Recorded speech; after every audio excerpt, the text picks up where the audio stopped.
even Malacanang, kinalaban natin.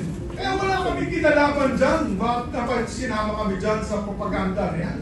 Na dahil kami, ano yun, 111? Ano ba yan? Bulaga 11? At grade 13? That should not be shown here. Because what will stop us now, Madam President, for that lady senator, that we come up also with a propaganda video here, papalabas din namin, yung mga sala nila. Oo, kung ano-ano, hindi naman kami ganyan. No? To gain traction, to gain views, publicity, will destroy our fellow colleagues here. Walang ganyanan. Ako, hindi ako nagagalit, kilala niyo ako. Ako pinaka-amiable dito, mahal ko kayo na. Pero hindi tama yung pangyayari niyo. Hindi ba? Kung galit po kayo, salita po siya dyan, mag-aalis siya sa gobyerno niya, mag-aalis siya sa kapatid niya, marahin niya kapatid niya. Pero huwag naman niya idamay yung mga tao na walang kinalaman dyan. At tulad niya, never ako kinausap ni Senate President Soto. Never ako kinausap ng mga kasama ko dito about charter change. Kasi alam din nila, kultura ko, tinanong ko din sila, wala silang kausap, wala silang kinalaman, wala silang alam sa charter change. This whole group is just nodding, shaking their heads.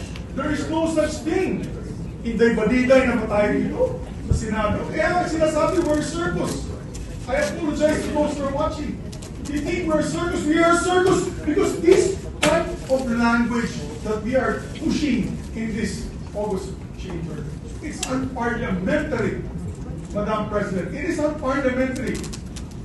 And I'll tell you now, these people here, ladies and gentlemen, in this body, are not in favor of any amendments to the Constitution. We just want to bring back the integrity of this same chamber. Cannot be discussed as a group, as a body, that we fight for our integrity, for the good name to be brought back, for people like Joko, people like Anyada, people like Aquino, people like Salonga, even Frank Vilon, people like Miriam Defensor, Santiago, Joker Arroyo, who stood here for what was the best times of our institution. Have we forgotten that and we've made it already like a circus, Madam Chair? I do not agree.